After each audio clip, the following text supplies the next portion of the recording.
Em setembro de 1964, Florestan Fernandes, ao sair da prisão, foi recebido com festa por alunos e professores na Faculdade de Filosofia da Universidade de São Paulo, na Maria Antônia. Na época não era comum homens se beijarem, hábito que depois se generalizou até ser ameaçado por um certo coronavírus. Em 1964, um repórter, ao vê-lo beijar Florestan, perguntou a Antônio Cândido: Você e o professor Florestan são parentes? por quê? É que vocês se beijaram no rosto. Se fosse o senhor, eu ficaria preocupado. Só faz essa pergunta quem não tem um amigo para beijar. Sempre que chego ao fim, sei que não terminei. Difícil estabelecer com precisão esse momento. O fim é um ato involuntário. Ponto para se pensar. O avental branco lhe cai bem. Avental ou guarda-pó? Prático e higiênico. Um uniforme Também. Um cientista em seu laboratório é o professor em seu ofício. Um cientista cheio de muitas perguntas e só algumas respostas. é do que você sempre gostou de ser chamado. Professor. Como você. É o que fomos. Você mais do que eu. É o que somos. E isso importa? Fomos ou somos? Nada importa se há tanto distanciamento. Físico. No espaço e no tempo. Se relativos eles, relativa também a distância. Que seja, de qualquer forma, dois corpos não ocupam o mesmo lugar no espaço. Ouça. Ô Antonico, vou lhe pedir um favor, que só depende da sua boa vontade. É necessário uma viração pro Nestor, que está vivendo em grande dificuldade. Ismael Silva, compositor popular, fez uma revolução no samba do Rio no final dos anos 20, depois dos modernistas em São Paulo. Dizia que o samba não era só para dançar, mas para andar e desfilar. Nascia a ideia de escola de samba no bairro do Estácio, onde ele morava. Viemos para falar de samba? Não é má ideia. Sabe quem era o Nestor, que estava vivendo em grande dificuldade? O próprio Ismael Silva, que tinha acabado de sair da prisão, delito de amor. Estava na pior. É o que se pode chamar de um samba em causa própria. Como encontros em tempos de pandemia. Feito conversa à toa, como um hino à amizade. Se é para o que viemos, esperamos o quê? Quem começa? Você, Antônio. Eu seria Antônio? E eu, Antônio, também. E nós, Florestan. O Antônio era mais chegado nessa coisa de cantoria, declamação. Há um estranho rapaz de Poços, cujo mistério decifrar não posso. Nascido no Rio de Janeiro, será paulista ou será mineiro? Esse enigmático rapaz de Poços. Se serei Antônio, então lhe peço, não me roube o verso. Já roubei. E começamos bem. Com rima rica e pobre também. Sou Cândido, mas não cedo à provocação.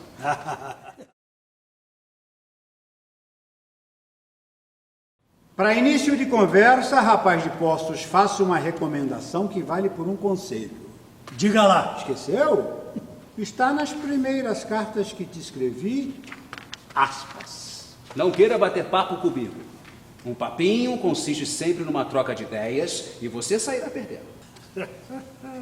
Eu as roubarei todas. As ideias são como as pombas. Como sou mais velho, 2 anos, e primeiro assistente, você é só o segundo, do professor Fernando de Azevedo, na Sociologia da USP, tenho o direito de começar com uma pergunta pessoal. A primeira vez que ouvi o nome do Fernando de Azevedo foi de meu pai, que era médico em Poços de Caldas. Um dia, ao voltar de viagem ao Rio, disse que conhecera um sujeito excepcional, Fernando de Azevedo. Você me fez admirar nele o gosto do risco, o amor ao perigo. Não é o que se espera de um educador? E qual é a pergunta, primeiro assistente? Quero saber o sentido desse nosso encontro. Não, isso eu mesmo respondo, sabendo que um moço daria uma resposta diferente da minha. Simples. É um encontro antes que nos esqueçam. Seremos esquecidos? Se é que ainda se lembram de nós. Se estamos aqui, é porque não fomos esquecidos. Ainda. O que importa mais? A obra ou o autor? Quando moço, eu não tinha dúvida que era o autor. Talvez porque a imortalidade seja sonho de juventude. O tempo me fez compreender que as ideias, essas sim, como sementes, elas ficam. E muitas até perdem a autoria e caem em domínio público. Então, mais dia, menos dia, seremos todos esquecidos. Não precisamos nos entristecer. Importa que agora conversamos e vivos somos nesta tentativa de teatro. Eu não tenho nada com isso, é ideia do meu filho. Ao ler as nossas cartas, imaginou que elas pudessem ganhar o palco em forma de teatro. Só não disse que tipo de teatro. Teatro à distância. Teatro. Educação à distância. Educação? Pessoas instruídas, não educadas. Máquinas também podem ser instruídas, educadas não. É isso a era digital pós-pandemia? Não me pergunte, não me pergunte. Sou um ser atolado no passado. Nunca tive fax, sequer e-mail. Ao contrário de você que escreveu em máquina elétrica, eu nunca digitei. Só datilografei toda a minha vida.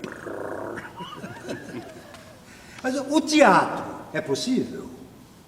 Parece pergunta de agora, mas é tão antiga quanto o próprio teatro. Um dia perguntei a um ator das antigas por que fazia teatro, profissão tão difícil. Para sair de casa, conhecer gente e ser menos ignorante. Sobrou a última razão como possibilidade. Mesmo que seja possível. Para o encontro resultar em teatro, é preciso um elemento fundamental. Conflito dramático. Não se esqueça que antes de sociólogo fui crítico literário. E eu, da sociologia, caí na literatura. Somos de um tempo em que não se vivia em gavetas. Podia-se estudar, escrever e pesquisar de tudo, sem se preocupar com o lugar de fala. Você não pode falar isso. O quê? Lugar de fala não é do seu tempo. Ainda bem.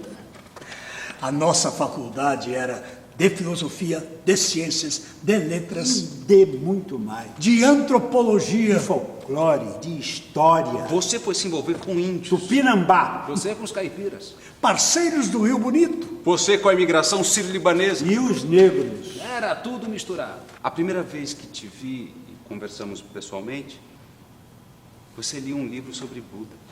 E me deu uma aula. A gente já se conhecia. Por carta. 4 de fevereiro de 1942. Sua primeira carta começava se desculpando pela intrometida intimidade e logo me elegia como, aspas, espécie de irmão mais velho. Tinha acabado de entrar na faculdade. Eu não podia ser seu irmão mais velho. Tem razão. Sou filho único de mãe viúva. Viúva? Você seria por toda a vida meu irmão. O único. Naquela primeira carta, modéstia não havia. Não? Nenhuma. Representamos um novo espírito de trabalho. Encaramos tudo sob novos aspectos. Alguns jovens, como nós, encaminham-se para a crítica de análise objetiva, que depende de cultura, bom gosto e hombridade. Nada de unilateralismo prejudicial. E caía de pau no pobre cristão de Ataíde. O Alceu Amoroso Lima, pensador católico e um dos mais respeitados críticos literários daquela época. Ah, roubos da mocidade. Eu tinha 21 anos e queria o quê? E você também não deixava por menos. Era demolidor no que publicava. Não tenho muita pressa. Ainda estou me preparando para depois acompanhá-lo desajeitadamente, é claro, e aos outros da nossa geração. De uma coisa tenho certeza: derrubaremos o espírito dominante de convencionalismos e pseudo-fecundidade. Como se dizia em Poços, pretensão e água benta não fazem mal a ninguém. Se não tivesse ambição intelectual, não teria trocado a vida das ruas pela faculdade.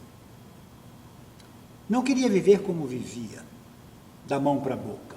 Nada se cria de útil e renovador quando se caminha olhando para a ponta do próprio pé, sem perspectiva de futuro, sem um horizonte à frente.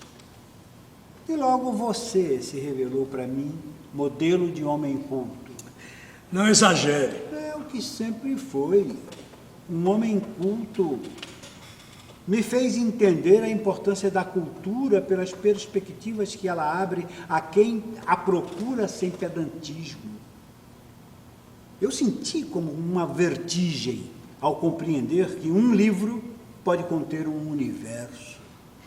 Sempre fui leitor voraz, mas você me deu um norte. Não jogue tanta responsabilidade nas minhas costas. A gente mal se conhecia. A admiração que despertava era uma unanimidade. Algo me dizia que seríamos bons amigos. E você sabe que a amizade exige tudo. Corria sério risco de se decepcionar. Poderia não responder a minha primeira carta. Mas respondi. Se não fosse gentil como foi, não o admiraria menos. A amizade que lhe dedico sofreria um choque. E você não teria culpa nenhuma. A audácia e a iniciativa foram minhas. Não fosse isso, nunca teríamos sido os amigos que fomos. Fomos? Somos. Com a minha timidez, nem sei como juntei tantos amigos na vida. Por isso agradeço para sempre aquela primeira carta. Não parecia tímido, não, mas inalcançável. Um sujeito refinado, de bons modos. Eu, um rapaz do Brás, um pouco rude e desajeitado. Me formei trabalhando pelas ruas do centro de São Paulo e você nas ruas da Europa. Sofri muito preconceito na faculdade por causa da minha origem. Não passava de um vendedor ambulante. E a maioria da turma nas ciências sociais era bem nascida. Pare com isso, pare com isso. Esse preconceito só existia na sua cabeça. A turma toda te queria muito bem. Depois. Depois?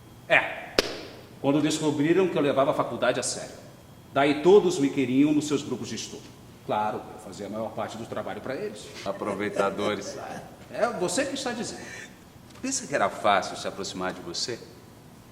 Virava um ouriço quando se punha a ler pelos cantos. Ninguém se atrevia a chegar perto. E você estava sempre lendo. Precisava tirar o atraso. Conhecimento não se compra em loja. Nem hoje, nem ontem. Não havia os tais facilitadores. Como se fosse possível facilitar o conhecimento. Até onde chegam os charlatães? Lembra? Alguns professores nem falavam português e os livros eram todos em outras línguas. Alguns entravam na sala e começavam a dar aula, geralmente em francês, sem se preocupar se todos estavam entendendo. Tive que me tornar poliglota. Não era como certo rapaz de Poços, que aos 13 anos se apaixonou pelo Fausto de Goethe e lia revistas literárias francesas na juventude. Quem disse isso? Você. Se ainda não disse, vai dizer.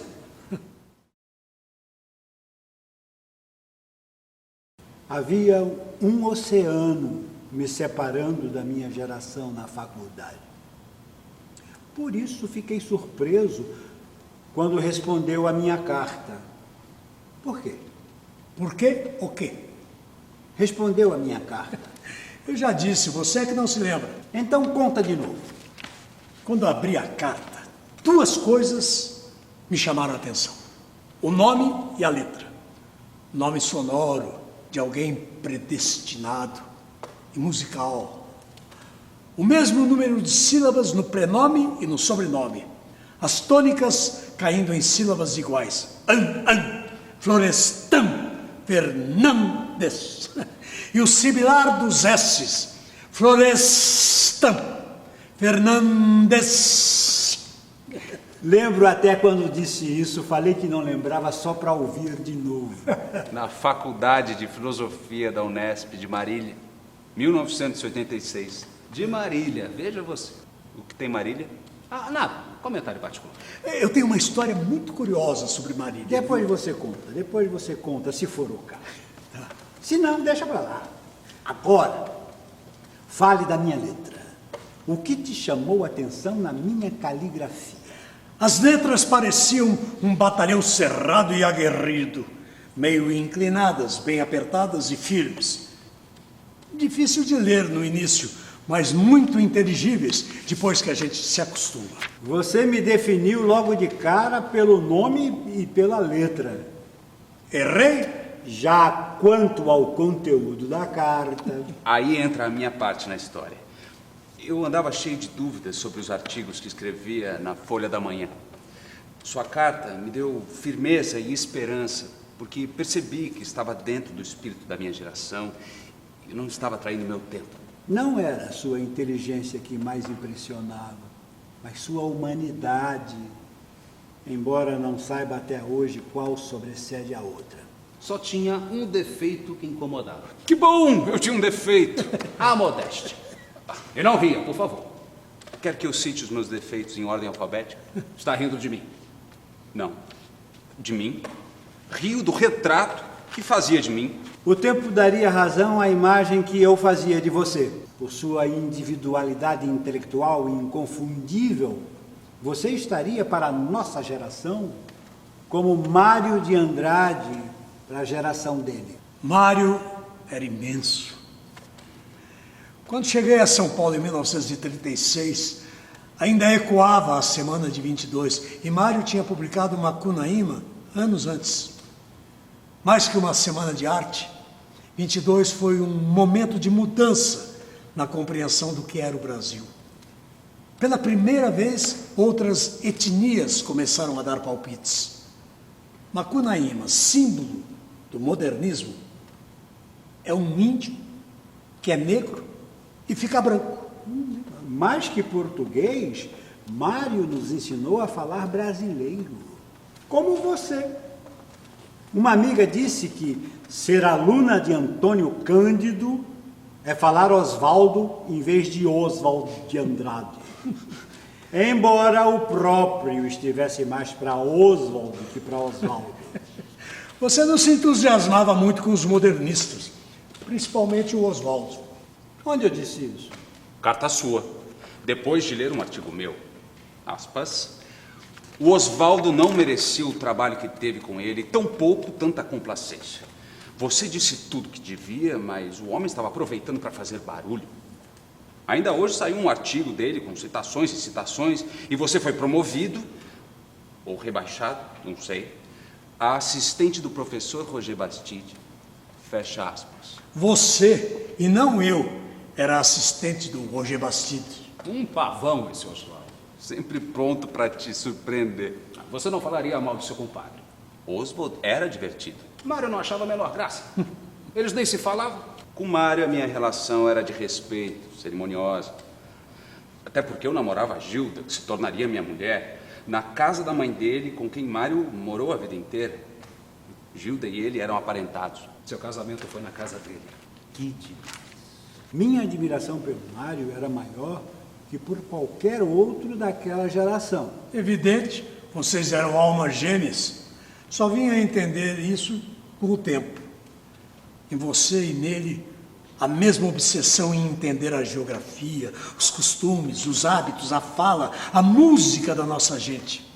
Em vez de Europa, Mário se embriagou de Brasil, como você. Retirado do seu ambiente, o intelectual não tem vida. É planta de estufa que morre precocemente. Isso poderia ser dito pelo Mário. E isso do Mário você poderia dizer. Sempre fui contra a arte desinteressada. A arte tem de servir. O artista não só deve, mas tem que desistir de si mesmo. O princípio da arte desse nosso tempo é o princípio da revolução. Da revolução, da transformação, da ruptura. Como o conhecimento. São coisas que aprendi com Mário e você. Nunca fiz o elogio à ignorância, como os que se vangloriam de ser alguma coisa na vida sem precisar estudar nem frequentar a escola. Eu não aceitei morrer Vicente. Você era o Florestan que deixou de ser Vicente. E ele era o Mário que fingia ser Florestan. Como assim? Florestan era um dos pseudônimos dele na Ariel, revista de música que ele editava. Como não podia pagar colaboradores, Mário escrevia a maioria dos artigos. Carta do Mário de Andrade a Sérgio Méliès, pedindo que convencesse alguns amigos a escrever para a revista. Sem pagamento, naturalmente. Tomei a direção da revista para piorá-la, torná-la acessível a esse público bunda do Brasil. Eu fiz uma revista informativa, mais variada, sem artigos pesados, cheia de notícias idiotas e elogio todo mundo. Belo pseudônimo, Florestan. Não se pavoneie. Por que não? Na época, 1923, 1924, você ainda usava fralda. Então esse Florestan não era eu? Não. Era da ópera Fidelio de Beethoven. Florestan, um herói romântico por quem a mocinha da história era apaixonada. Herói romântico. E preso político. Ah, esse era eu. Nos dias da primavera da vida, a felicidade fugiu de mim. Ousei dizer a verdade. E as prisões foram minha recompensa. Eu falava isso. Cantava. Se eu soubesse disso na época, que Mário usava meu nome como pseudônimo. Seu nome? Nome do herói de Beethoven, que por acaso era também meu. Esse meu nome foi homenagem da minha mãe a certo Florestan, motorista de Praça do Brás, que ajudava muito ela. Como era um nome esquisito, minha madrinha, Dona Hermínia Bresser, me chamava de Vicente. E para todos fiquei sendo Vicente. Se eu soubesse que Mário de Andrade queria ser Florestan, faria o quê? Primeiro, contaria para Dona Hermínia, que não me chamaria mais de Vicente. Fina como era, ficaria toda orgulhosa de saber que eu tinha o nome de herói de Beethoven. Segundo, teria eu mesmo me apresentado ao Mário. Muito prazer, eu sou Florestan. Ele cairia duro para trás. Um fantasma! Não ficaria esperando a sua boa vontade. Não vem não, senhor. Não. Na primeira oportunidade que tive, eu te apresentei para o Mário. Precisei ficar pedindo. Me apresenta para ele. Ô, Cândido, me apresenta para o Mário, Cândido, me apresenta. No Teatro Municipal. Fiquei com a perna bamba quando ele disse que já me conhecia. Leitor dos meus artigos. Imagina, Mário de Andrade lia o que eu escrevia sobre folclore. Logo ele que sabia tudo de folclore, de música, de tudo. Um baita elogio. Ainda mais vindo dele, que não era de bajular. Eu tinha 22 anos, mal tinha deixado de ser Vicente. Ainda estava me acostumando a ser Florestan Fernandes. Mário é um desses essenciais. Quando era ninguém, Antônio Carlos Jobim, o Tom Jobim, foi marcado pelos conselhos de Mário a um jovem compositor. Ele diria: olha, se você não tiver nenhum talento, faça música brasileira. Se tiver algum talento, faça música brasileira. E se você for um gênio, faça música brasileira. Quando da brisa no açoite a flor da noite se acurvou, fui encontrar com a maroca meu amor. Eu senti na alma um golpe duro, quando ao muro já no escuro, meu olhar andou buscando a cara dela e não achou.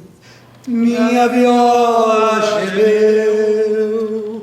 Meu coração estremeceu, minha viola quebrou, meu coração me deixou de novo, minha viola gemeu, meu coração estremeceu, minha viola quebrou, meu coração me deixou. Você tinha pressa para tudo. Depois eu viria entender. Era Florestan querendo deixar de ser Vicente. E a precocidade das suas atitudes intelectuais me preocupava. Ah, você é que era exemplo de precocidade. Talvez esse tenha sido um dos problemas na minha formação. Não me conformava em ter saltado tão cedo para a agitação das ideias. Fui arrastado pelas circunstâncias. Melhor ter ficado quieto mais tempo, consolidando ideias que só depois se cristalizariam. Lembro bem do que me disse. Se você puder, se não se vir obrigado a escrever por necessidade imediata, guarde uns anos de silêncio ou de produção limitada. Eu não podia. Eu sei. Soube depois. Até entrar na faculdade, depois de fazer o curso de madureza, tudo que tinha aprendido foi por mim mesmo. Não passei do 2º ano primário e tive sempre, desde os 7 anos, que conciliar as necessidades do espírito com as da vida material. Escrever nos jornais era um jeito de deixar o comércio e me dedicar à faculdade. E eu devo isso a você. A mim não. Ao Sérgio Millier. Tem razão. Um modernista. Mais ou menos. Como ele passou anos estudando na Europa, Millier tinha dificuldade com o português. Por isso, na Semana de Arte Moderna, lá foi ele no Municipal falar uma poesia em francês. Acharam que era protesto, um ato de ruptura. Bobagem, ruptura coisa nenhuma. Ele falava mal português mesmo. Uma figura. Quando fui chorar as pitangas para ele, o Millier se negou a me arrumar emprego na biblioteca municipal. Florestan, não queira ser funcionário público. Eu te arrumo um emprego e você acaba com a sua vida. Eu lhe ofereço uma coisa melhor. Você vai colaborar com o jornal O Estado de São Paulo. E como eu ganhava por artigo, escrevia um atrás do outro. Depois, comecei a publicar também na Folha da Manhã. Você me apresentou ao Hermínio Saqueta. E você punha todos nós no chinelo. Ninguém publicava tanto quanto você. Não era pressa, era sobrevivência. Eu tinha esperança que a minha vida, no final das contas, não fosse uma batalha perdida. Certamente não foi. Você também vivia preocupado comigo? Bastante. Sentia você se afastando da sociologia. Uma vez lhe disse, e voltei à carga, que poderia conciliar literatura e sociologia de um modo muito proveitoso, fazendo o que alguns alemães chamavam de sociologia da cultura. E você era uma das pessoas em melhores condições de fazer carreira brilhante e rápida nesse campo restrito e inexplorado no Brasil. De certa maneira, ouvi a sua preocupação. A gente se envolvia em toda atividade cultural. Cinema, música. E agora, teatro. Teatro com o qual contraí uma dívida nunca paga. Na formação da literatura brasileira, eu não encontrei lugar para o teatro nas quase 800 páginas do livro. Percebi ao sair a primeira edição, em 1957. Prometi corrigir nas edições seguintes. Ficou na promessa.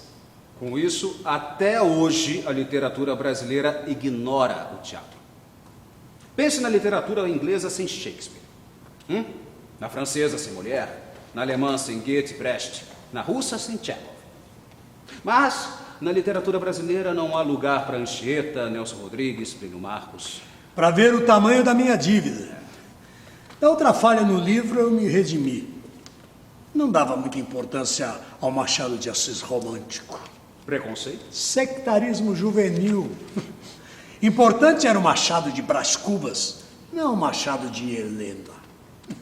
Devia ter lembrado uma coisa bonita que li quando tinha uns 15 ou 16 anos, numa revista francesa que existe até hoje, chamada Europe. Não disse? Adolescente Cândido lia em francês. Adolescente, eu mal me entendia ainda com português. Você sempre foi bom de português. Não me interrompa, por favor, não me interrompa. Dizia eu que estava em moda, no começo dos anos 1930, uma literatura proletária feita para operários. Um escritor francês protestou: não existe literatura para operário. Por que discriminá-lo? Então fez uma experiência. No bairro onde morava, em Paris, deu a pessoas simples para ler a literatura proletária feita na Rússia na época. Romances sobre a vida dos trabalhadores russos. As pessoas devolveram os livros sem nem ler. Eram muito chatos. Daí deu Balzac, Zola, Stendhal. E aquelas pessoas simples adoraram. Errado pensar que ao pobre é preciso dar uma literatura feita para pobre. O que o pobre quer é boa literatura. Só isso. Como já dizia aquele seu amigo Oswald de Andrade, o populacho gosta é de biscoito fino. O resumo da ópera é que eu me redimi e me entendi sobre Machado de Assis, mas arrastei para sempre a minha dívida com o teatro. Teatro pós-dramático, já ouviu falar? Creio que é isso que estão experimentando aqui. Teatro pós-dramático? Não, não ouviu. Como lugar de fala, o pós-dramático só surgiu depois que você partiu. Pós-dramático ou pós-moderno? Do moderno eu me lembro, do pós só vagamente. No pós-dramático, fábula, personagens, ação, conflito, tudo isso é coisa do passado. Quer dizer então que no teatro pós-dramático vale tudo.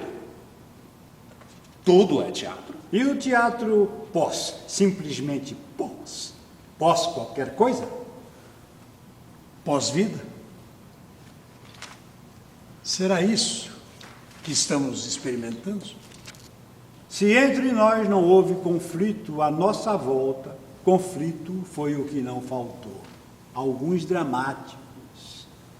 Existe aí uma possibilidade de teatro? Nasci em plena Guerra Mundial, a primeira. Depois, 2 ditaduras. Na do Estado Novo, de Getúlio Vargas, eu estava chegando a São Paulo para entrar na recém-criada Universidade de São Paulo. E logo entrei na resistência à ditadura. Eu me debatia entre trabalhar e estudar contra a vontade da minha mãe, que é analfabeta. Temia que se eu estudasse, teria vergonha dela. Quando se é muito jovem, 2 anos fazem diferença. Em 1937, eu já tinha 19 anos. Eu ainda era o Vicente querendo ser Florestan. Você fazia política sem precisar de partido, ao contrário de nós outros. Eu não me ligava nas disputas dos grupos políticos. Militei do meu jeito a vida toda. Não tenho temperamento político, nem espírito associativo, nem ânimo combativo, nunca tive. Sou a própria negação disso tudo. Você pode perguntar, então, por que passei a vida envolvido na política? Por consciência do dever. Me interesso pelas ideias políticas, sobretudo pelos ideais políticos. Na segunda ditadura, a de 1964, enfrentamos juntos. Você mais que eu. Graças à literatura, fui poupado pela repressão. Acredite se quiser. Por que eu não acreditaria? No dia 2 de abril de 1964, portanto, 2 dias depois do golpe militar, eu vinha subindo aqui, a rua Doutor Villanova, aqui em frente ao teatro, e ao virar na Maria Antônia, uma multidão de alunos vinha no sentido contrário. Professor, volte, não estão deixando ninguém entrar na faculdade. Eu falei, eu vou entrar. Quando cheguei na porta, um soldado me barrou. O senhor é professor aqui? Sou. Qual a seção? Letras. Ah, bom. Letras, pode entrar. Eu achei aquilo sintomático. Graças a isso, eu fiquei resguardado e pude ajudar na resistência. Você que agitou aquela festa para mim na faculdade quando saí da cadeia e me recebeu com um beijo. Não só eu. Dedicar tantos anos ao curso de letras na faculdade de Assis me afastou da agitação dos primeiros anos da década de 1960. Quando voltei do interior, logo veio o golpe, de modo que a repressão não tinha ideia de quem eu era.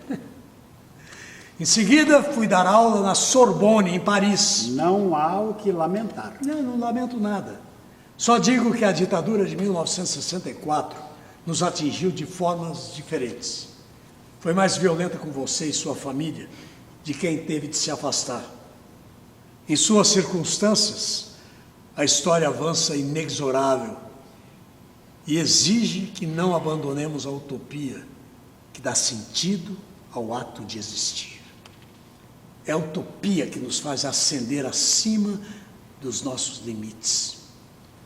E é preciso estar atento, porque a qualquer momento a humanidade é capaz de reverter aos piores padrões da barbárie. Interessante que quando a gente se conheceu não falávamos de política, que eu lembro. Nem adiantava. Você apostava que sua turma era dona da verdade?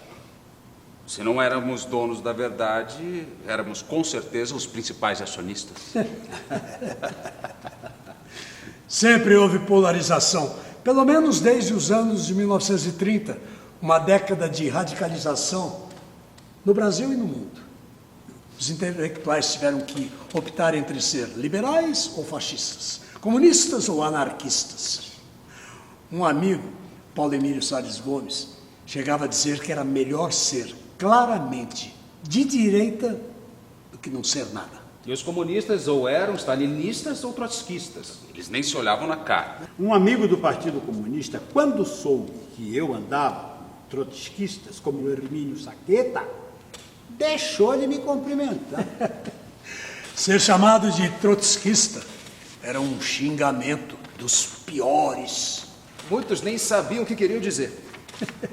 Achavam que era sinônimo de salafrário, delator ou coisa parecida. Trotskista! Trotskista! Truquitista! Trotskista! Trotskista! Truquitista! Truquista! Truquista! Trotskista! Trotskista! Hoje você acha graça, mas quando o Saqueta me convidou, você não queria que eu entrasse no grupo trotskista. Porque intelectualmente não seria bom. Você logo confrontaria as divergências do grupo, e foi o que aconteceu. Tanto que depois, quando quis se afastar, concordei. Defendi que se dedicasse ao trabalho acadêmico. E não estava errado. Na atividade intelectual, faria algo mais produtivo e importante. Um intelectual divergente, que fizesse o que você fazia na sociologia, teria uma ação de natureza política, ainda que não partidária e específica. Você sempre me conheceu melhor que ninguém. Foi um tempo de grandes esperanças. E quando penso nos jovens de hoje, lamento que não tenham vivido as expectativas eufóricas e enganadoras do meu tempo. Nosso tempo. Até que você ingressou no Partido dos Trabalhadores. 40 anos depois. No PT você estava mais à esquerda e eu mais à direita. Não use essa palavra a seu respeito. Não estou dizendo que eu era de direita, mas que num partido de esquerda eu estava mais à sua direita. Não use essa palavra. Está bem. Não se irrite. Eu não estou irritado. Está. E quando perde a paciência, é agressivo e duro. Nunca fui agressivo com você. Nunca. Comigo, não. Por que ser simpático com quem não tenho simpatia nenhuma? Aquele ministro da Justiça da ditadura que não queria liberar meu passaporte para eu ir à Universidade de Colômbia, nos Estados Unidos, lembra? Gama e Silva. Gama e Silva. Primeira assinatura depois do general-presidente, no famigerado AI-5, ato institucional que ele mesmo leu em rede nacional de rádio e televisão, anunciando o fim de todas as liberdades públicas e individuais no país. 13 de dezembro de 1968. Data que consagrou a má fama da Sexta-feira 13. Antes disso, meses depois do golpe militar de 1964, Gama e Silva ganhou a reitoria da USP. E qual foi o primeiro ato dele como reitor? Elaborou a lista de professores a serem processados em um IPM, Inquérito Policial Militar. que culminaria na sua prisão. O Fernando Qual? Fernando Henrique Cardoso, Escapou da prisão e foi dar aula em Santiago do Chile. no que fez muito bem. Ele insistiu para eu ir também, que as portas estavam abertas para mim, mas era uma escolha difícil ficar ou sair do Brasil naquele momento. Por favor, leia os trechos da carta que escrevi ao Fernando em 11 de julho de 1964, 3 meses depois do golpe militar. Melhor você mesmo ler. A carreira internacional é compensadora, mas demasiado onerosa. Desenraiza e desossa a pessoa. Ficar enterrado aqui também é mal. Perdemos perspectiva e, o que é pior, acaipiramos a nossa escala de grandeza, tanto a científica quanto a humana. É claro que o raciocínio não vale para as emergências. Nestes casos, a saída internacional é a única viável. Meio de sobrevivência e tábua de salvação. Contudo, para durar o menos possível e ser em tempo colocada em termos normais da carreira científica de cada um de nós. Ir para o estrangeiro, que sempre foi um dos traços do nosso provincianismo intelectual, está se convertendo em ideal de vida. Sempre batalhei para que o pessoal saísse quando pudesse aproveitar a saída. Agora, parece que se fixa uma tendência. O especialista de valor é o que pode sair. Isso é horrível. Logo depois de enviar essa carta, você seria preso. Se tivesse ido para Santiago, poderia ter iniciado uma carreira acadêmica na América Latina, como Fernando e alguns outros. No Chile, Argentina, Uruguai, as ditaduras militares só viriam depois da brasileira. Eu já entendia naquele momento que a sociedade brasileira era um tipo extremo do capitalismo dependente. Aqui estavam tanto os aspectos mais arcaicos quanto os mais modernos do capitalismo dependente.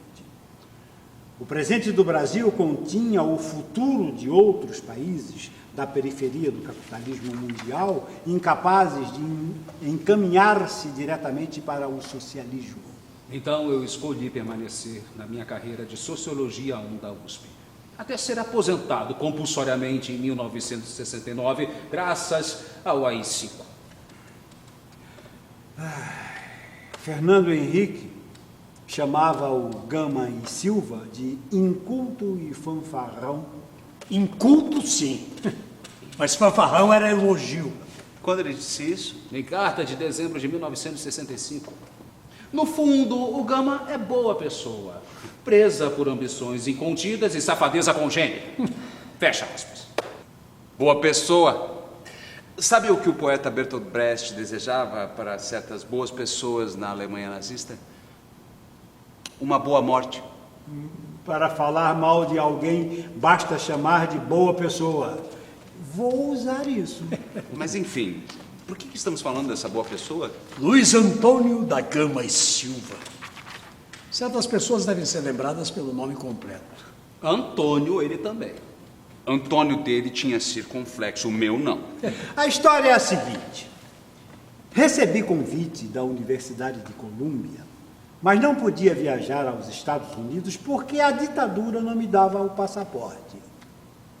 Os americanos aproveitaram uma visita do Magalhães Pinto, então ministro das Relações Exteriores, para pedir a liberação do meu passaporte. Para fazer média com os americanos, o ministro banqueiro falou com o ministro da Injustiça, que dias depois me chamou ao seu gabinete. O fanfarrão me recebeu de braços abertos, sorrindo. Vem cá, mestre dos mestres, me dê um abraço. Vamos deixar de hipocrisia. O senhor não gosta de mim e nem eu do senhor. Só vim aqui pegar um documento que é meu de direito. Ele fechou a cara. Eu peguei o passaporte, saí sem dizer obrigado. Você queria o quê? Você sempre foi um talento, teve um talento especial para criar um escândalo construtivo. O que é isso? Escândalo construtivo? Lembra do Murilo Mendes? O poeta? Ele. Certa vez estava no Teatro Municipal assistindo um concerto. O concerto lhe pareceu tão ruim que ele se sentiu ofendido e abriu de estalo o guarda-chuva no meio da plateia. Plaf! Foi um susto geral que interrompeu o concerto. Não, mas eu não seria capaz de uma coisa dessa. Seria. Admiro pessoas como você e o Murilo Mendes capazes de criar o escândalo reparador. Escândalo reparador? Dizer o que tem para dizer quando coisas essenciais estão em jogo. É essa a imagem que você faz de mim? Uma das imagens. Tenho mais de uma?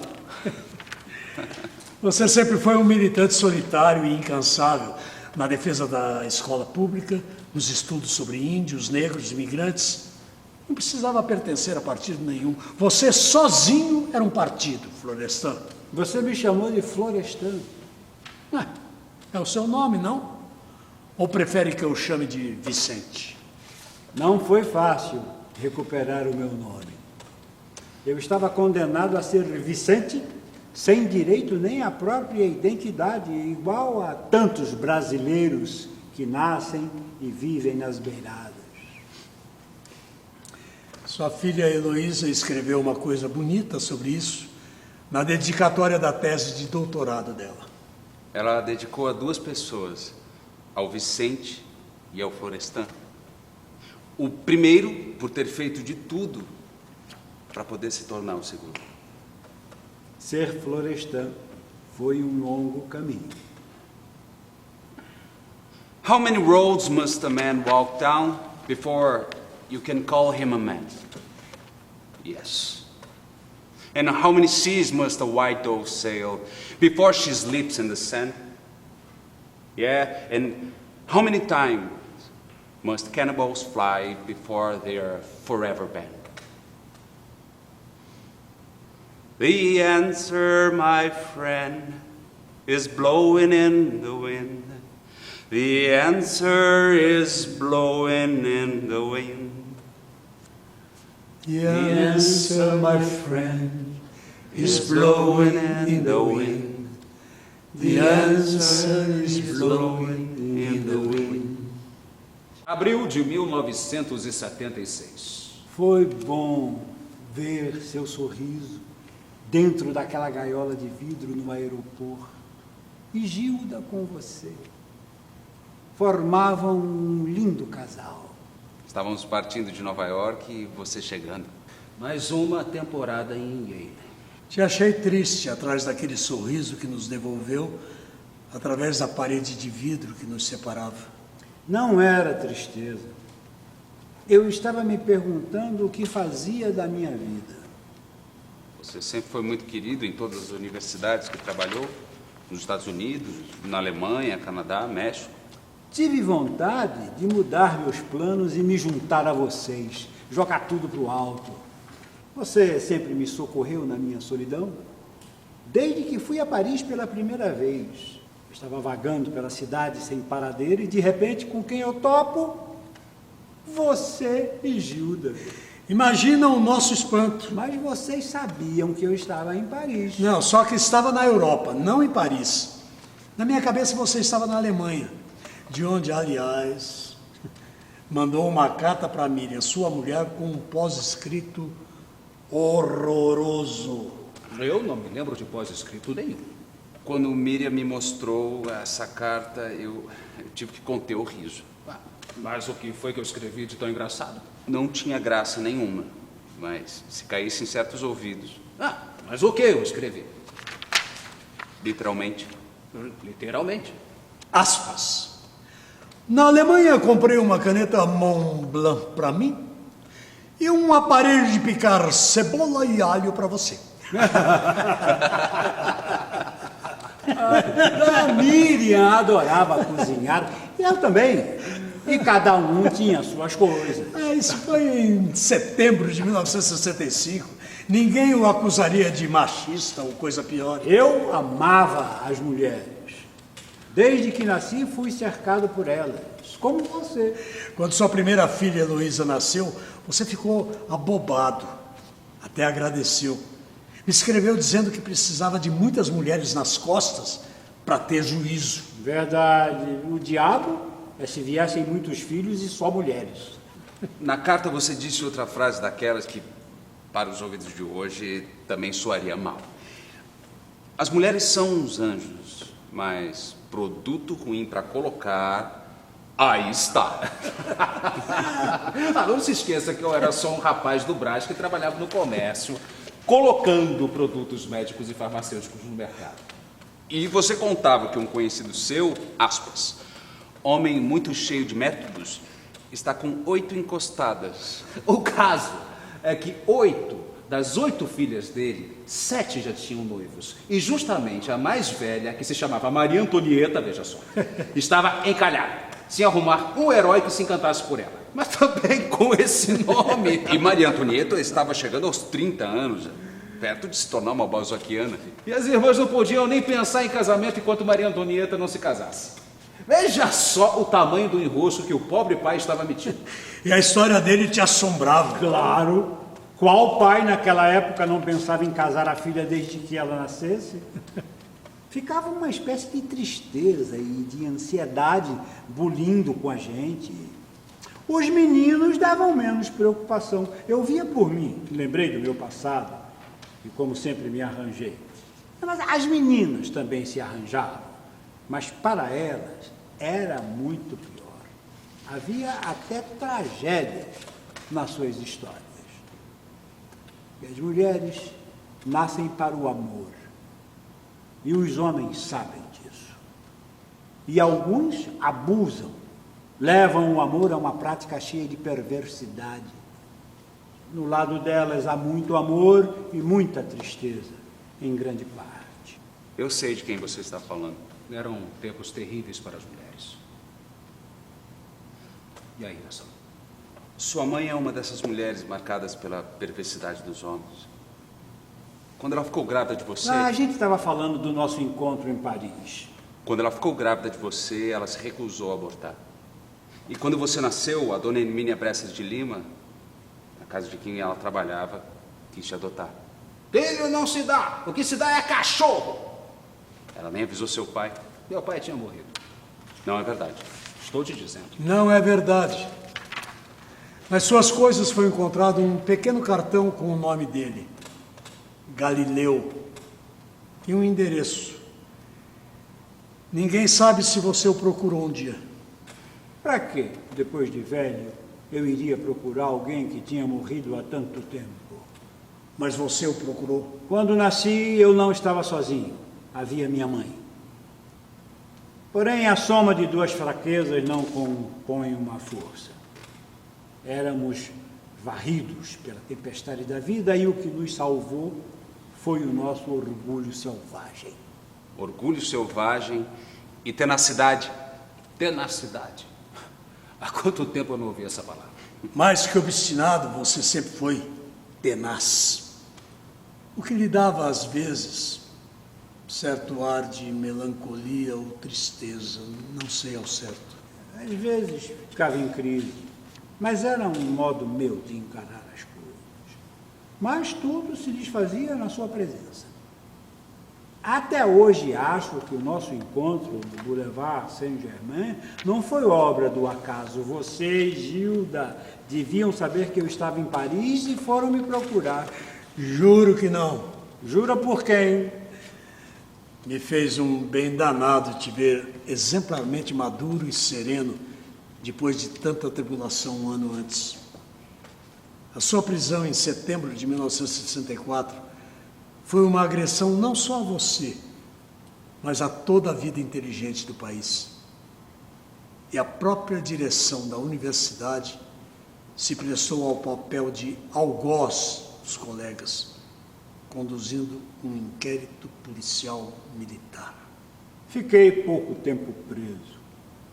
De todo o mal que me fizeram, ficou só a emoção de ver vocês, professores e alunos, me recebendo na nossa faculdade da Rua Maria Antônia. Aquela foi mesmo uma grande festa. Foi quando nos beijamos no rosto e o repórter perguntou se éramos irmãos. Um ano depois, outra emoção foi encontrar você e Gilda em Paris. Eu estava perdido, sem saber para onde ir. Você conhecia a cidade, me mostrou tudo o que eu precisava ver e ainda me ofereceram um jantar de príncipe. Gentis, como só vocês sabiam ser. Éramos amigos, não? Desde que entrei na universidade, nunca mais você deixou de estar presente na minha vida. Nos momentos mais improváveis, nas minhas aflições, lá estava Antônio Cândido de Melo e Souza. Como naquele encontro silencioso no aeroporto de Nova York.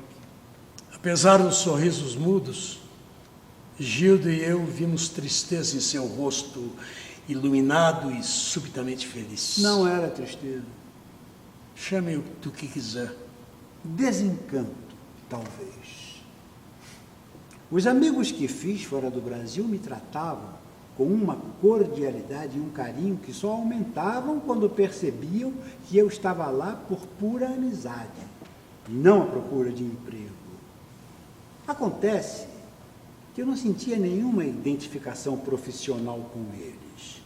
E o pior é que essa gente tão querida, olhada de perto, me afastava de qualquer veleidade profissional. Mas naquele momento, abril de 1976, o Brasil não era o melhor lugar para desenvolver um trabalho acadêmico. A única possibilidade de trabalho só viria muito depois, imagine, na Pontifícia Universidade Católica de São Paulo, graças a Dom Paulo Evaristo Arnes. Por isso insisti que ficasse mais um tempo no exterior. Enfim, o que fazer com um sociólogo socialista frustrado para sempre pelos embates da vida? Agora está sendo dramático, teatral. Pode ser, pode ser. Ao ver você e Gilda no aeroporto, mesmo de longe, senti uma ponta de alegria da qual nunca me esqueceria. Por instantes fugi do cotidiano. Como você disse, meu rosto se iluminou. Logo voltei para a realidade e te escrevi uma carta. Posso ler? É sua, não é? Depois que lhe enviei, deixou de ser minha. Leia. Já dei o que devia e o que podia. Faço parte daquelas maçãs que, segundo você contava, Chaplin gostava de derrubar das árvores. Não se trata de pessimismo, porém de uma convicção certa de que cada qual tem o que fazer dentro da própria geração. Era hora de passar o bastão para outros e ficar em segundo plano. Eu estava preparado para isso, aliás, sempre fiz tudo que esteve ao meu alcance para ter a quem passar o bastão. Foi uma pena que esse ato intermediário se convertesse em final de opereta. Todavia, ninguém escolhe a própria história e sequer faz a própria biografia. Não sei o que fazer e para onde me voltar. Se tiver alguma ideia nova, muito bem, tentarei persegui-la e fazer um trabalho novo. Caso contrário, tentarei fazer o que aconselhei ao Dr. Fernando, de quem fomos assistentes no início da nossa amizade, das nossas carreiras na USP. Qual conselho que você deu ao Dr. Fernando de Azevedo? Receber a transição para a velhice com a serenidade que for possível. O diabo é que é quase impossível ser sereno em nosso país, por mais que uma pessoa queira manter-se imperturbável. Veremos. A vida continua. Viver é melhor que sonhar. Eu sei que o amor é uma coisa boa, mas também sei que qualquer canto é menor do que a vida de qualquer pessoa. Por isso, cuidado. Há perigo na esquina. Eles venceram e o sinal está fechado para nós. Por mais intensa e profunda, a amizade não nos vale para muita coisa. Não é verdade. De que lhe serviu a minha amizade? Tanto que não dá para medir. Serviu para discutir os caminhos do mundo, da universidade, do país? É para isso que serve a amizade? Para um jantar em Paris? Um cinematográfico encontro no aeroporto de Nova York? Trocar ideias sobre tudo e sobre coisa nenhuma? É para isso que serviu ser meu amigo? Serviu também para isso, claro. Entenda que não te acuso de nada. Nem poderia. Estamos aqui há não sei quanto tempo falando de nossa amizade, de cartas, ideias, pessoas, momentos compartilhados. E eu me pergunto se é isso a amizade, a nossa amizade. É isso e muito mais. Nem seu analista saberia responder. Como sabe que fiz análise? Meu filho te contou? Tanto faz quem me contou. Está pondo em dúvida a nossa amizade? Estou. Você não é meu amigo. Você é meu irmão. Amigo, às vezes, é melhor que irmão. Eu não sei o sentido dessa cena. Nem eu. Envelheçam. Acha que não sabemos o que é amizade? Tenho certeza. E tudo isso que se falou até agora? Palavras. Não, engano seu. Não foram só palavras. No momento em que mais precisou de mim, você me deu as costas. Nunca lhe dei as costas. Não só para mim, para todos que estavam à sua volta. Foi depois de uma de suas temporadas de aulas no exterior, Estados Unidos, Yale. Estou errado? Naquele encontro silencioso no aeroporto de Nova York, você percebeu que eu não estava bem. Os amigos percebem. Seu casamento com Miriam estava em crise. Nossos filhos já estavam todos criados. Não fazia sentido manter a imagem do casal feliz. Casal feliz. Amigos, sim. Muito amigos. Até o fim. Por que ser infeliz no casamento? Não gosto do rumo dessa conversa. São coisas muito pessoais. Miriam já havia se dado conta disso há muito tempo. As mulheres intuem antes da gente. Foi numa visita à família, num final de ano. Ela insistiu para eu deixar a Universidade de Toronto, voltar ao Brasil e aceitar uma bolsa na Fundação Volkswagen, que garantiria um período de tranquilidade financeira. Eu já havia recusado a oferta melhor da Fundação Ford, quando ela financiou a criação do SEBRAP. Centro Brasileiro de Análise e Planejamento. Criado por seus amigos, que estavam todos lá. Paul Singer, Fernando Henrique, Otaviani, Chico de Oliveira, até você. Até eu. Talvez eu tenha errado em me colocar de forma radical, mas não poderia ter agido de outro modo. Miriam compreendeu minha recusa e essas responsabilidades de trabalho no Brasil. E corajosamente segurou a família enquanto escolhi trabalhar no exterior. Até que se cansou. Desculpe, mas não vou escancarar a minha vida pessoal. Miriam simplesmente saiu de casa. Não insista. E mesmo separados, ela esteve sempre presente. Foi o que te salvou. Quem um dia não quis morrer de amor? Eu quis. Uma paixão tardia por uma aluna. E de repente você estava sozinho. Saúde ruim, Cirrose. graças a uma hepatite C contraída numa transfusão de sangue. Já ouvi que viver cansa. Não é a vida que cansa. É a impossibilidade de viver por doença ou por amor. No que me toca, quero viver até cansar. Até o 100. Ou quase. Há sempre um momento em que a gente se pergunta o que fez da vida. E eu tive esse momento quando me vi numa casa enorme sozinho. Miriam tinha ido embora, os filhos também. Certa noite eu não consegui pregar o olho, o pensamento desconexo. Engoli um punhado de comprimidos com uísque e dormi. De manhã, a senhora que preparava o almoço e arrumava a casa estranhou que eu não estivesse em pé. Miriam estava fora de São Paulo. Por uma estranha intuição, ela telefonou. Já bati na porta, mas ele não acordou.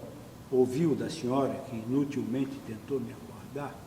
Miriam ligou para nossa filha, a Heloísa, que chegou, chamou uma ambulância. Foi o que me salvou. Nessas horas é que me pergunto de que servem os amigos. Não para isso. Solidão não se compartilha ou não é solidão. Mas talvez, se estivéssemos mais próximos. Talvez não existe. E você não estava em São Paulo. Devia estar na sua casa em Poços de Caldas ou no Rio, não sei. Você teria morrido sem um gesto ou uma palavra minha para impedir. E questionei a nossa amizade. De que adiantaria termos sido tão amigos? Irmãos. Irmãos. Você 2 anos mais velho. A gente aniversariava quase no mesmo dia. Julho. Eu dia 22, você dia 24. Já havia experimentado a solidão no frio do Canadá, longe da minha família, do meu país, da minha faculdade. Caí em depressão e só me livrei dela aceitando o convite dos amigos para jantar em suas casas. Era uma solidão diferente da qual se pode falar sem constrangimento. Não a solidão que nasce da falta de sentido na vida. Eu só havia vivido coisa parecida quando criança, quando era Vicente. Mas então eu não estava sozinho. Havia minha mãe. Não há maior solidão que a vida familiar. A gente aprende isso quando pequeno. E depois esquece. Chegando aos 60 anos, pensei, eu tenho uma vida vivida. Isso é importante. Agora é preciso ver qual o meu horizonte intelectual, porque a idade não é um valor. Pode-se viver vegetativamente ou de forma criadora. A cirrose já me impunha cuidados demais e eu me atirei mais ainda no trabalho. Eu não tinha mais tempo a perder. Perto de você, todos nós éramos arrematados bichos preguiça. Impossível te acompanhar. Eu não sei onde você encontrava tempo para tanta coisa. Com 22 anos eu escrevia na revista Sociologia, no Estadão e na Folha da Manhã. Naquela época, São Paulo era uma cidade provinciana. O fato de alguém publicar um artigo no Estadão e na Folha no mesmo dia era como se tivesse ido à Lua e voltado. Isso dava à pessoa uma notoriedade que ninguém naquele momento ganharia ao longo de uma carreira de 20 ou 30 anos, nem publicando 3 teses. Seus artigos sobre literatura eram tão bons que cheguei a te proibir de fazer crítica literária regularmente para não estragar o meu cartaz. Foi o trabalho que me salvou da depressão e da convivência com a cirrose. Ele não me deixava pensar em bobagem. O que te curou não foi o trabalho, nem médico algum. Foi a política. Na campanha eleitoral de 1986, já comecei a me sentir outro. Quando soube que você sairia candidato a deputado federal, demorei para acreditar. Não sei porquê. Fiz política a vida inteira. Não dentro de um partido. Partido que você ajudou a fundar e nem me convidou. Para quê? Eu já disse, você sozinho era um partido. Difícil te imaginar com carteirinha de partido. Difícil me imaginar não seguindo a minha própria cabeça. O partido já tinha alguns candidatos ligados à universidade, mas todos jovens. Precisavam de alguém da sua estatura. Não sabia que era questão de estatura. Júnior, meu filho, sempre ele, me convenceu a ir falar com o presidente do partido. Luiz Inácio. O próprio, que me convidou formalmente para concorrer a deputado constituinte pelo partido. Perguntei que ajuda teria. Nenhuma, ele respondeu. O partido não tinha recursos. Teria que me virar sozinho. Foi o que me convenceu a ser candidato. Não aceitaria, mesmo simbolicamente, que os trabalhadores pagassem a conta. Fiz uma campanha igual àquelas do passado.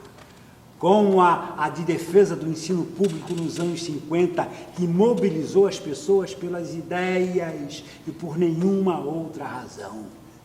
Foi a oportunidade de fazer a grande síntese da sua vida, fundindo pensamento e ação política num contexto do mais sério interesse nacional. Logo ficou claro que o que te faltava era uma boa agitação política. Ela faria mais pela sua saúde que todos os médicos e medicamentos. Senti confiança quando fui ao banco levar a contribuição mensal do carnê de sua campanha e eu ouvi da bancária, da funcionária do banco. Ah, Florestan Fernandes, um bom candidato. Finalmente você fazia parte de um partido. No carro, depois que aceitei ser candidato, meu filho perguntou por quê. No Brasil, nunca haverá um partido de fato socialista como sempre desejei. Naquela altura da vida, poderia ser útil numa Assembleia Constituinte, numa tentativa de demonstrar minha coerência e lealdade para com o movimento proletário. Com 66 anos, ou faço o que posso ou não farei nada. Se falhar, falharei com boas intenções. Você foi o segundo mais votado do partido na eleição de 1986. Quase empatado com o Plínio de Arruda Sampaio. Em Brasília, tive uma conversa cordial com o presidente do partido e lhe disse: tenho poucas qualificações, não sou político profissional, mas me orgulho de participar desse processo do PT. Sou filho único de mãe solteira, analfabeta e empregada doméstica. Fui engraxate e dei duro desde criança para estudar e chegar até aqui. O trabalho é boa escola, mas é a cultura que lhe dá sentido e eu precisei ir atrás.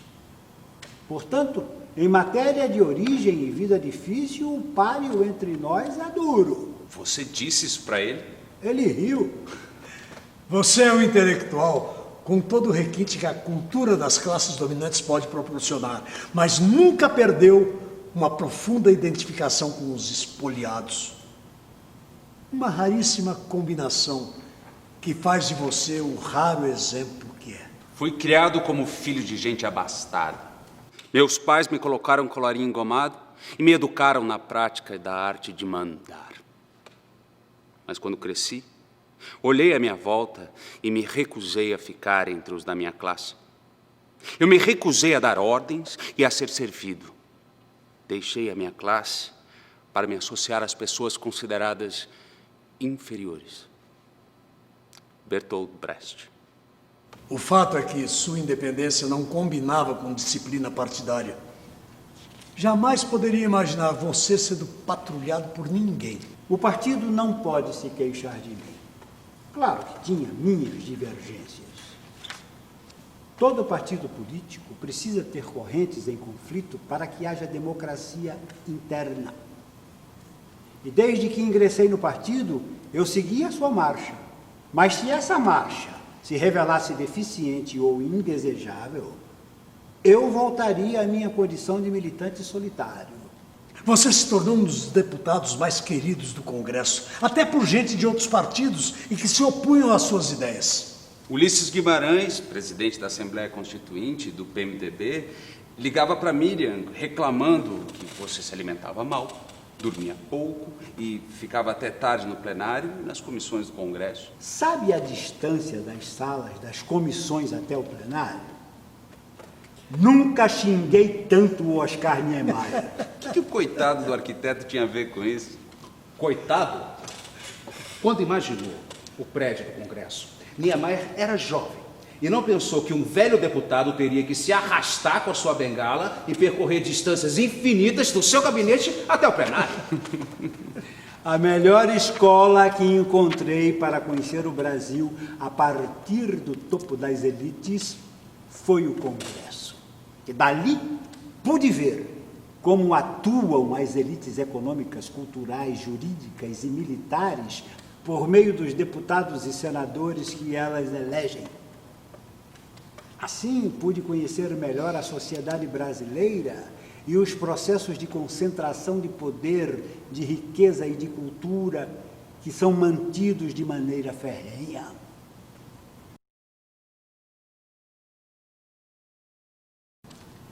Além da obra de sociólogo, de professor, de intelectual que mergulhou nos problemas do seu tempo, você realizou uma obra não menos admirável: a construção de si mesmo. Você falou isso depois que eu parti. Sim, mas você já tinha ouvido isso de mim. Talvez não com essas palavras. Sua amizade é que me fez melhor do que eu era, na verdade. No fim da Constituinte, o partido se recusou a votar a nova Constituição. E você criticou isso dentro e fora do partido. Era preciso lembrar, até para os marxistas, que Lenin sempre foi um adversário realista, mas flexível das ilusões constitucionais. A pressão para não votar a Constituição partia de um ponto de vista míope, que via os chifres maiores que o boi. Claro, a Constituição era desigual, com alguns avanços, mas sem atender às nossas bandeiras de luta. Ela ficava aquém do que eu, marxista e socialista, sonhei e busquei. Aquém do necessário para uma transformação estrutural da sociedade. Mas ficar aquém, todavia, não é o mesmo de só servir para a lata de lixo da história. Sempre fui um militante solitário, desde os idos de 1940. Somos o que fomos, ou então não somos nada. Ajudei a fazer uma Constituição que começou tentando ser a melhor possível e acabou sendo aquilo que merecemos. Você disse que em algum lugar que ama a literatura brasileira. Por quê? Porque ela é a única literatura que possuímos. Vou além. Amo a Universidade de São Paulo e outras universidades, pois elas podem nos levar além daquilo que possuímos. Que o futuro nos permita construir a universidade que está nos nossos corações e mentes e nas necessidades do povo brasileiro. Uma universidade que abrigue todos os talentos, não só os das classes dominantes, mas também das classes de baixo, da classe média em proletarização, dos trabalhadores da cidade e dos campos, dos negros e todos os oprimidos. Que seja extinta a cultura da ignorância que diz que o povo não precisa nada disso para ser feliz. A nossa resposta é que o povo precisa não só de alimentos, de habitação, de assistência médica. Precisa de cultura, de consciência crítica para ser capaz de universalizar a cidadania e contribuir para o crescimento da civilização moderna. Espírito crítico para combater não só uma elite de espírito estreito que tornou miserável um país rico, mas para combater esse pensamento que instrumentaliza a tecnologia e se deixa escravizar por ela. Esse pensamento que leva países como o nosso a abandonar a pesquisa básica construída pela imaginação científica, filosófica e artística. Seremos capazes de construir uma universidade nova como alicerce da renovação da civilização, no sentido de eliminar a barbárie e criar uma sociedade verdadeiramente democrática, igualitária, na qual reine a felicidade humana? Esta é a pergunta que nos cabe responder. Quanto aos partidos, ou eles mudam seu modo de ser, ou a sociedade civil passa por cima deles como um trator esmagando-os. O tempo não oferece respiro ao rancor autodefensivo das classes dominantes. Ao contrário, ele põe as burguesias dos países-chave da periferia contra a parede. Ou elas buscam alternativas próprias e independentes, abertas à revolução democrática, ou elas irão pelos ares com sua ordem social pervertida de privilégios seculares. No final do segundo mandato de deputado, voltei para casa. O aprendizado no Congresso havia terminado. Agora, era preciso cuidar da saúde que restava. Você ainda teria tempo de ver um amigo e ex-aluno eleito presidente da República. E se alegraria que um ex-metalúrgico sucedesse. Na posse, Fernando Henrique Cardoso teve um gesto em comum. Antes de prestar juramento à Constituição, pediu licença e desceu ao plenário do Congresso. Foi abraçar o velho professor. E eu lhe disse no ouvido: veja bem, Fernando, eu não crio gatos, crio tigres. E lhe desejei boa sorte. O resto não sei. É história. Antes de ir embora, uma palavrinha. Você não precisava fazer o que fez, mas me deixou emocionadíssimo. Sair doente, se arrastando com sua bengala para me comprar uma gravata de presente de aniversário. Para que isso, meu amigo? Irmão, Não pude entregar pessoalmente. Eu não estava em São Paulo. Logo fui para o hospital, de onde não saí mais. Seu neto me entregou. Depois que você partiu. Que bom. Gostou da gravata? Isso é a pergunta que se faz. Já usou? Só quando for te encontrar de novo.